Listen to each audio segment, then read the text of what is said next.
Hey everyone, This is Mukul. and this is Swapnil. Welcome to Going Slow podcast, where we discuss our product journeys.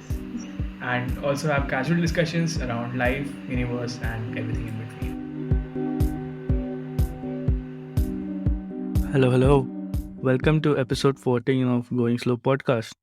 Hey, Swapnil, how's it going? Hey Mukul, yeah, things are well.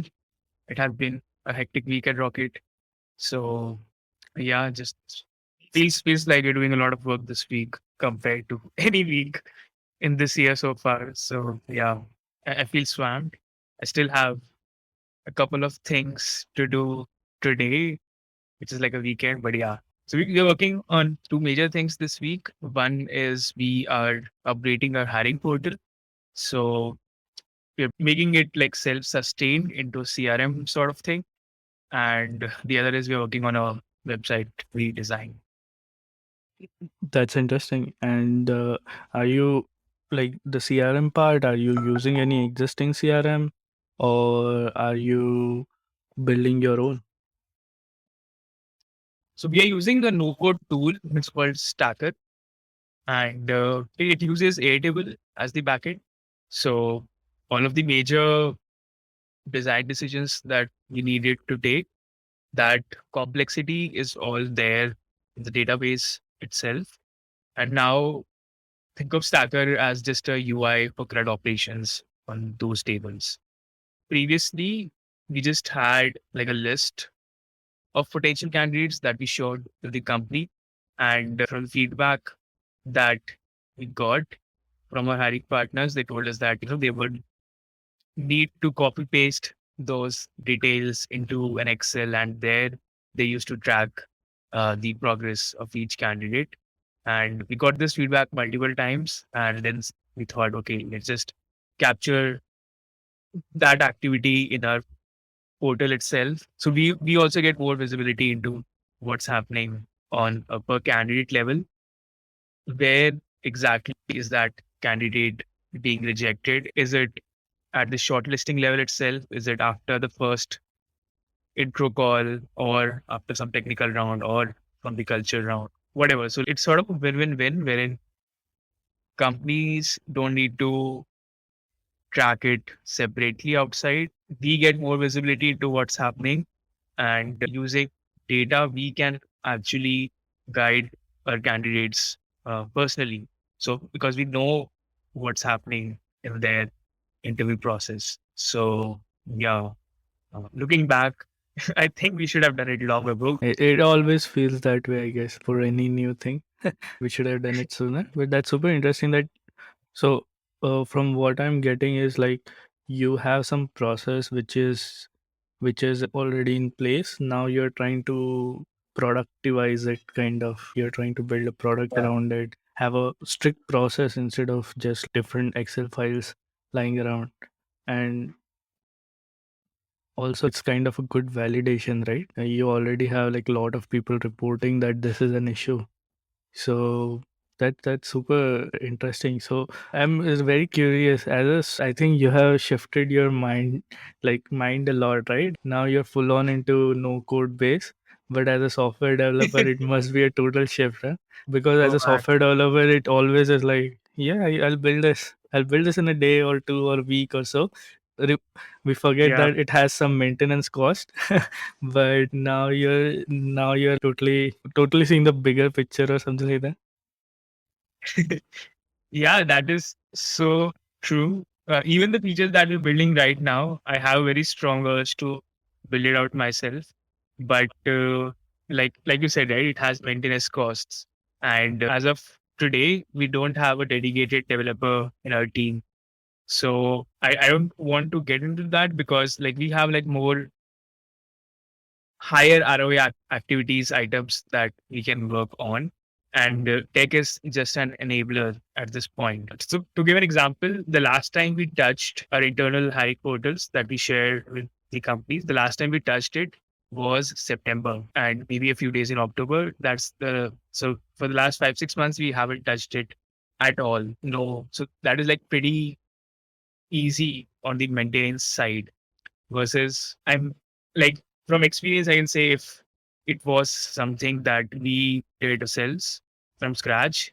Then some library or something or the other is getting out of date, it's getting in conflict, code is getting down for some reason, whatever, then you have to sort of fix it urgently. I think the urgent part is something that I hate about it. You can't just ignore it. If that is down, your entire system is down. So you have to drop everything else and just fix it. And it can be anytime, any day. It can be 3 a.m. on a weekend, but you have to do it because uh, otherwise you are losing customers. So yeah, I'm like just happy paying a no code service which takes this complexity off of us, and yeah, we get to focus on what we do best. And technology is not the USP right now. Yeah, I mean, I think in many cases, technology is not the USP. It's mostly what the problem and the market is. I mean, in our case, like for example, if appointment booking app, if we could do it via no code, we would have done it via no code. Like any part, we would have like done it the easier way, would have done it. That's what I think. Like because our goal is to just ship fast, iterate fast, and have some kind of response on it. Like that's what I always tell anyone, that I think like we are totally average developers. I don't think we follow the best practices, but we just do things, we just build things. And yeah, I think that worked out well for us because we didn't strive for that perfectionist mindset and just like do, build, iterate, and find the easiest and best way to make it available and live.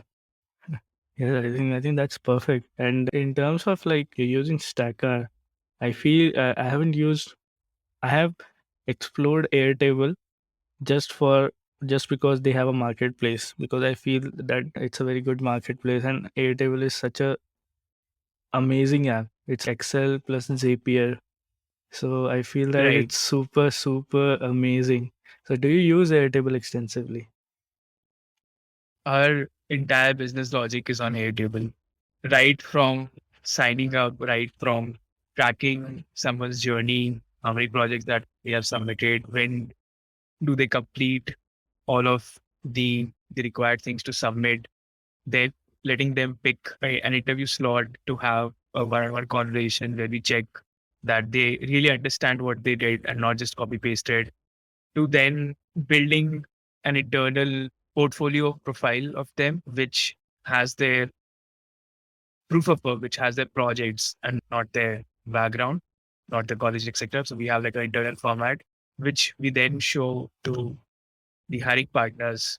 Again, there is a view for them as well. So they get a link, they can see the candidates assigned to them. And yeah, the entire thing, the entire logic is on Airtable. Like you said, it has all those Zapier features wherein you can do if this, then that. So let's say if someone signs up, we can trigger a welcome email right from Airtable itself. It's just set up once and forget. Again, I think we did that 3, 4 months back. And the complexity of keeping the automations working, that goes off. We sort of offload it to Airtable. We don't really care. We don't have to take care whether this is working or not because that complexity is handled by Airtable. We just tell it what do we want. So if there's a new sign up, we send a welcome email. And on company side as well, there are a bunch of automations. So yeah, that is like pretty cool. Once I saw Airtable, I'm like, this is it. We don't need anything else. Yep, sounds actually amazing to me. It would be super curious to know how many businesses out there are totally relying on Excel or Airtable as a primary thing, not just for accounting or not just Mm. for saving the data and as a dump, but actually using it as you're using it. Like for example, you're using it as funnels, right? Like you have different funnels, different views. That's super interesting. It's like I feel that's the perfect way, not overdoing things, like just doing things in the right amount, that you want this and you are getting this. You're not going for the shiny things, shiny UI, shiny backend, shiny product. You're just focusing because your main product is something else, right? Like you're not, your product, your core product is not taken that way. Yeah, I mean, that's Correct. perfect. That sounds like a perfect way to do things. Like in Right. the current times of building shiny products, I feel that is the perfect way to go for it. What do you think?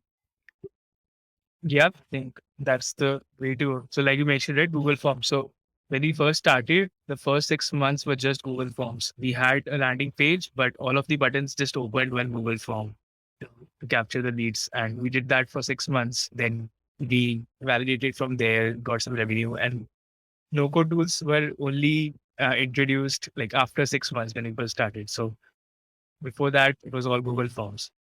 Even in no code tools, the good part is you only get to, or you only have to focus on the logic. You don't really spend a lot of time on the UI, the design side of things, because again, that is not your USP as of now, unless you are into design and you need a very shiny thing. You get a lot of pre-built templates. So if you see our website, we haven't designed a lot of things there. It's just like a bunch of templates. We're using a cool tool called Software there, and it has all the components of all things that a SaaS website would need. So you have a header section, you have a hero section, you have a testimonial section, you have a team section, you have a blog section. You have all of those things. You just drag and drop, and a lot of design decisions are already made by their team at the component level. So even if you use the defaults, it looks good, it looks professional, and that works for us, at least right now. Maybe we might change when we grow 10x, but yeah, as of now, that looks super well. Yeah, that totally makes sense. Because I remember we didn't have any landing page for first 6 months. So Nice. because we didn't need it, like, and we kept thinking that we'll build it this week, we'll build it next week, and it was always like the last priority because our main source of getting users was Shopify app listing.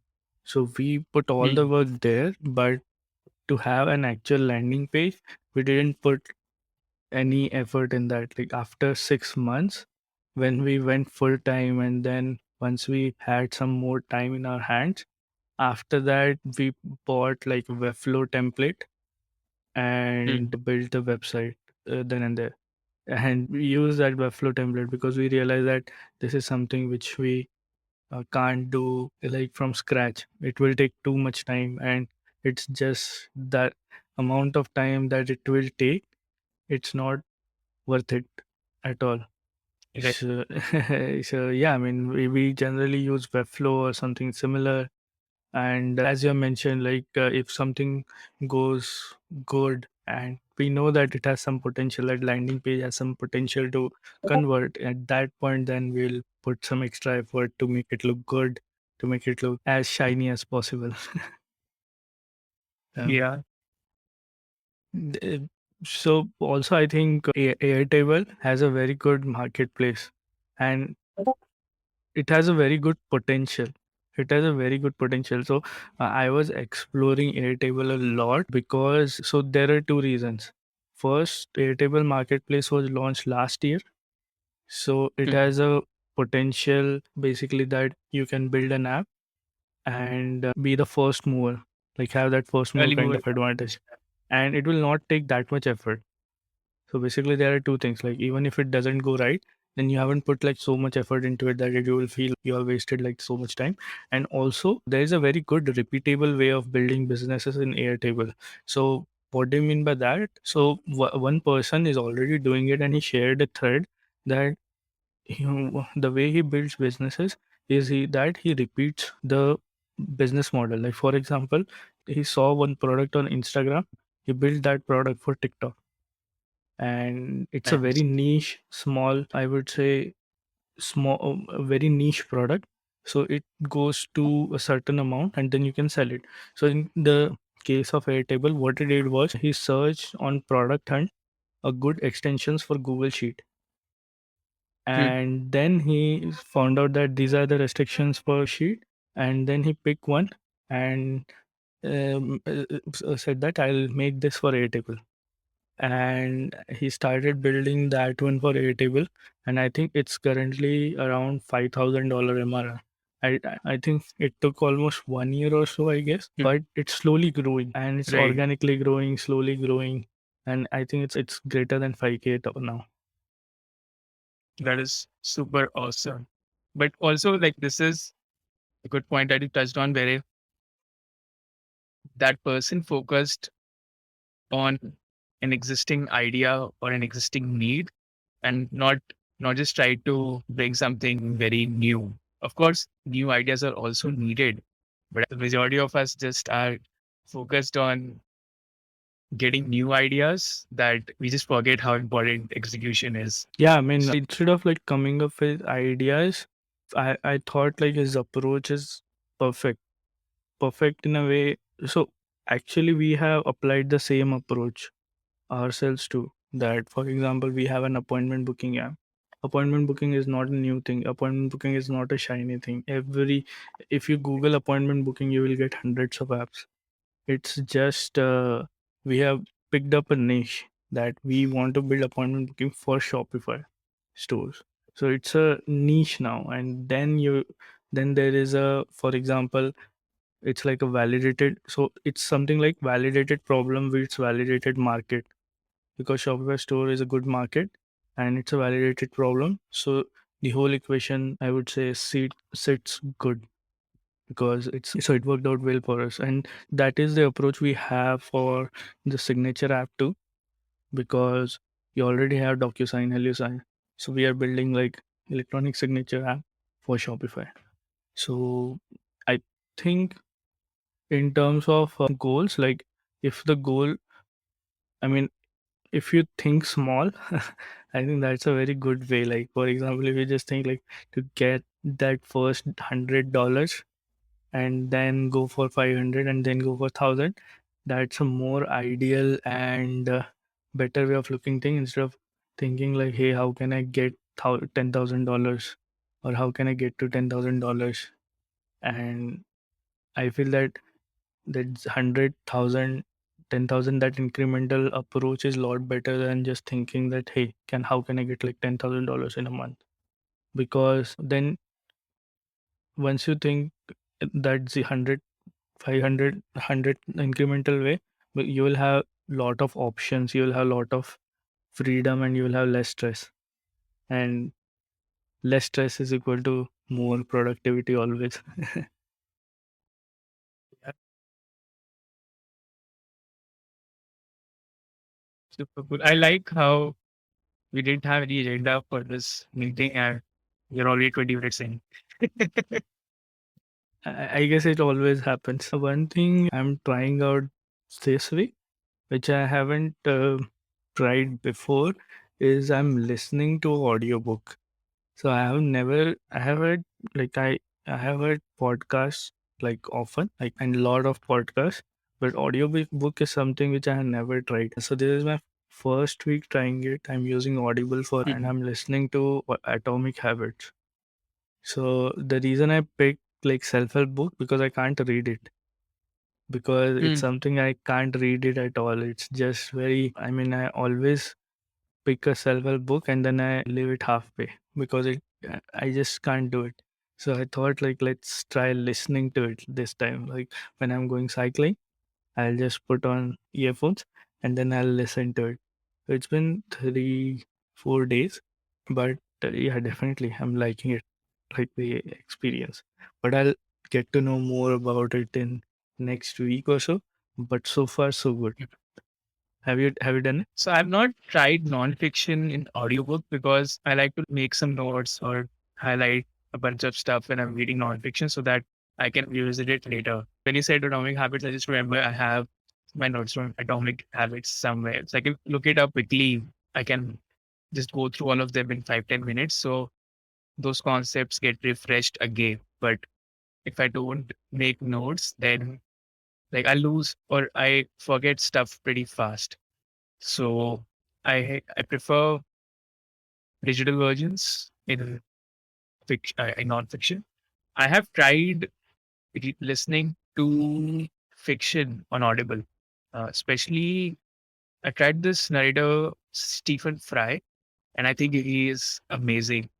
I've heard 5 of the Harry Potter series, narrated by Stephen Fry, and the way he imitates the characters, he does the voiceovers.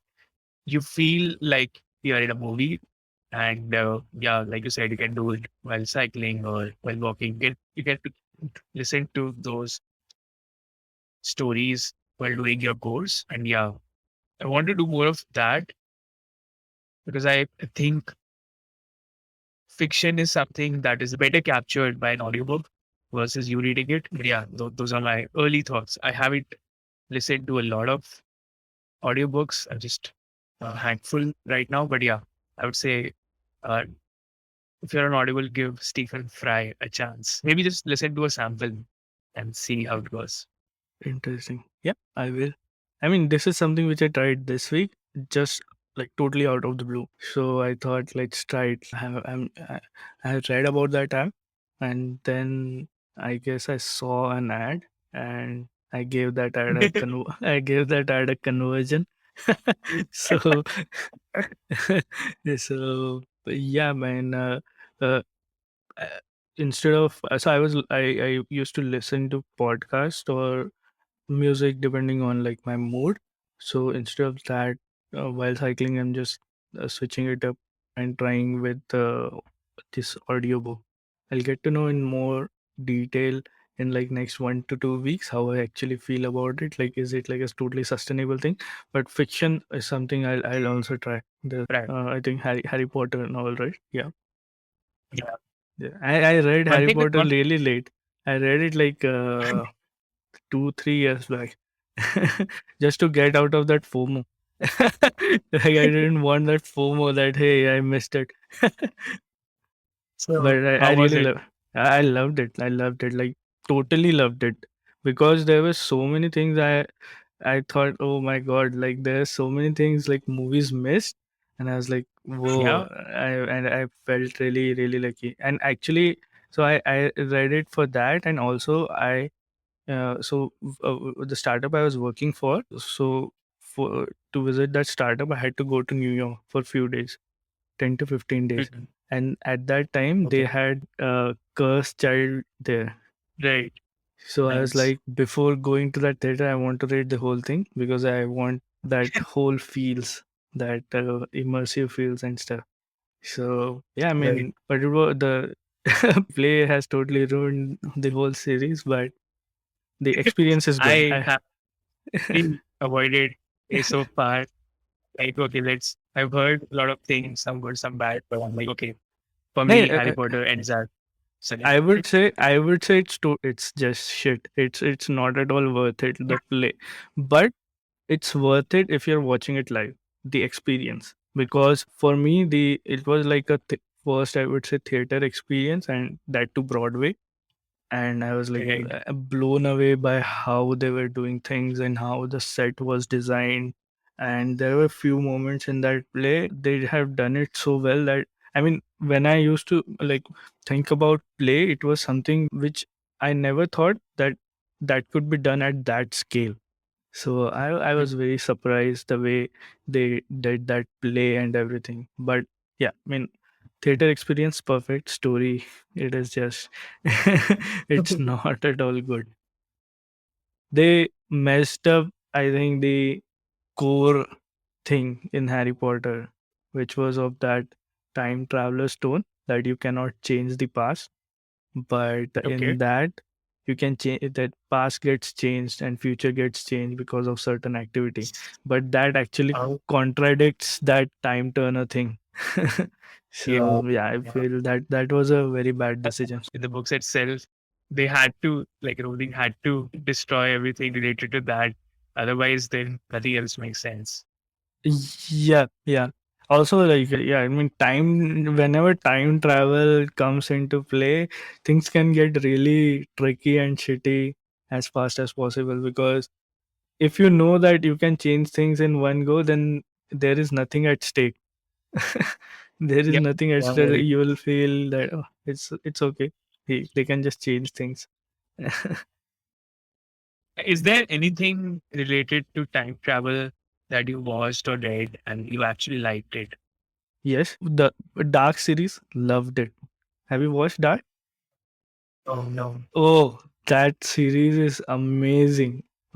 One of the most mind blowing series on time travel, definitely. It has 3 seasons and it's a German TV series, but it's very famous. It's on Netflix. And oh, damn, like the level of detail, and I mean, it's just brilliant the way they have shown time travel. Everything is in loop. If you start drawing that family tree, you will get confused and you will have a lot of loops which comes back like circle loops and God, stuff. how long is It's like 3 seasons, but it's totally worth it, and it's very, these as name episodes? How suggests, long? it's dark. It's like 1 hour, one episode, but it's super dark, and it's definitely, I would say, I mean, the way we discuss it now, the time travel, like whenever you do, it shouldn't change the past, it shouldn't change the future, something like that, right? Like Right. it follows that, I would say, core principle thoroughly, and it's really good. Got it. So, okay, 1 hour episode is a bit of a time commitment, but yeah, I'll maybe watch a few and Yeah, then but you'll have see. to give few episodes to get hooked. And Yeah, I think once you'll watch few episode, like 3 4 episode, and once, because it's beautifully, I would say, short, and the story is so beautiful too, but it takes time to set up. Like initially they are just setting up the pieces on the board, and once they have set up the pieces on the board, and then the story starts kicking in, and then once it starts kicking in, and you'll feel, oh, this is amazing types. And they have a very amazing soundtrack too, so I think got it. both both thing works really well. Got it. What do you And think? Do have you you? have any favorite time travel Yeah, series? my favorite is Steins Gate. Have you watched it? Oh, yes, yes, yes. I was going to say that after this, Steins Gate. Oh, Steins Gate is amazing. Amazing. Yeah, When I good. watched till 10th episode, I didn't feel that good. Like I was like, what am I Like, watching? This uh, is so boring. This is so boring. And after one point, it just picks up the pace, and it gets so amazing and depressing at the same time. But totally Steins Gate. Oh, that is one I of the best. it's maybe very tight. So out of all these that I've seen or watched so far, I think that is the only thing that wraps it off pretty nicely. I don't feel there are any loose ends, and you can't really pinpoint or you can't really think of a loophole. It feels like it's very, very tight. Otherwise, all other things, it's very hard to tackle this topic. But Yeah, yeah, I feel that is the best thing I've seen so far. Like you feel satisfied after the ending. Yeah, this is good. you'll feel the same way about Dark, because Dark follows the same principle on a, Mhm. I would say, different level, but it's totally, I would say, definitely a best series. And Steins Gate is totally amazing. Like I think when someone is watching it, they should watch it at least till the 11th episode or 12th episode, because things get, because I don't know how, but they have taken so long to set up the whole, I would say, chessboard or piece board. But once the story starts in, it's amazing. Like the level of detail, and as you have said, the ending and all those things, they are looped in very well. Yeah, The I think small alternate. market has around 25 episodes or something and 20 minutes per episode. I think that is Yes, small. yes, I think there it's a just one season, but I think it has a second season too, but I haven't watched that. I feel like Oh, first season was too classic. I don't want second season to ruin it. no, no, I did that mistake in Death Note. So technically, there's like a ending in the middle itself, but I was like greedy. I've continued watching till the end, and then I was disappointed. Yeah, yeah. Yeah, man, I think Death Note is one of the most popular anime out there. It's like people start with Death Note, right? Yeah, yeah. I've Then made a lot of my friends start as well. I've made them watch with me. Okay, I'll see it again. But you watch. And I think they're also, I think at the end of episode 8, like I don't want to spoil for people who have not watched, but yeah, I think at one point when I don't know how to say it without spoiling, when the two main characters go hand in hand or like face to face, they are at the same place, and it's like there's so much tension.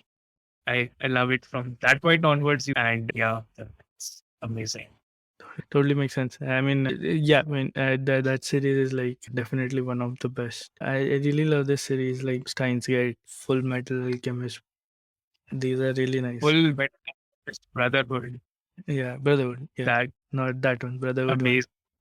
Yeah, I love, they, I love Mustang. huh? Mustang's characters were awesome.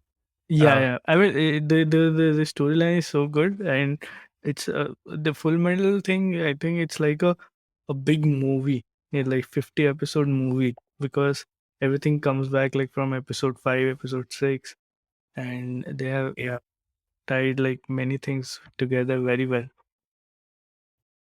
yeah. And multiple characters. So like all characters are developed well.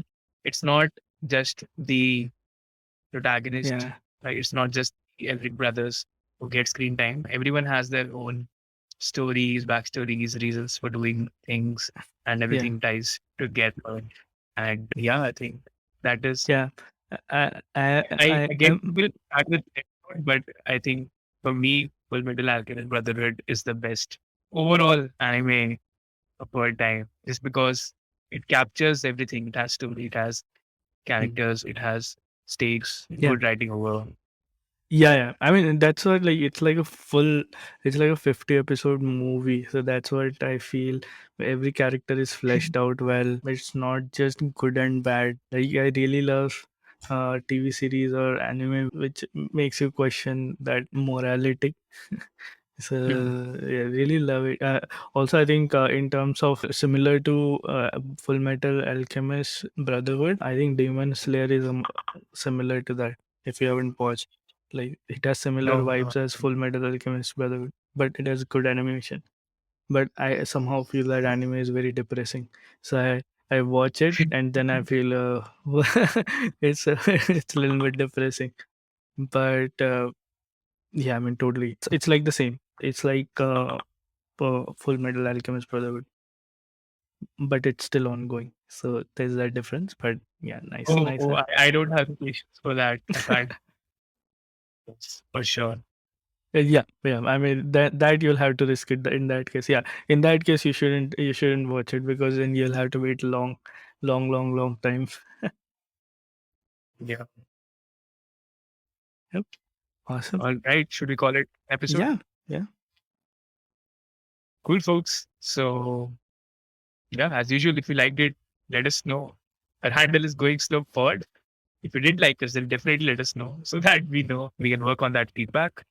And yeah, that's all about it. See you next time. Until then, stay curious and don't forget to have fun.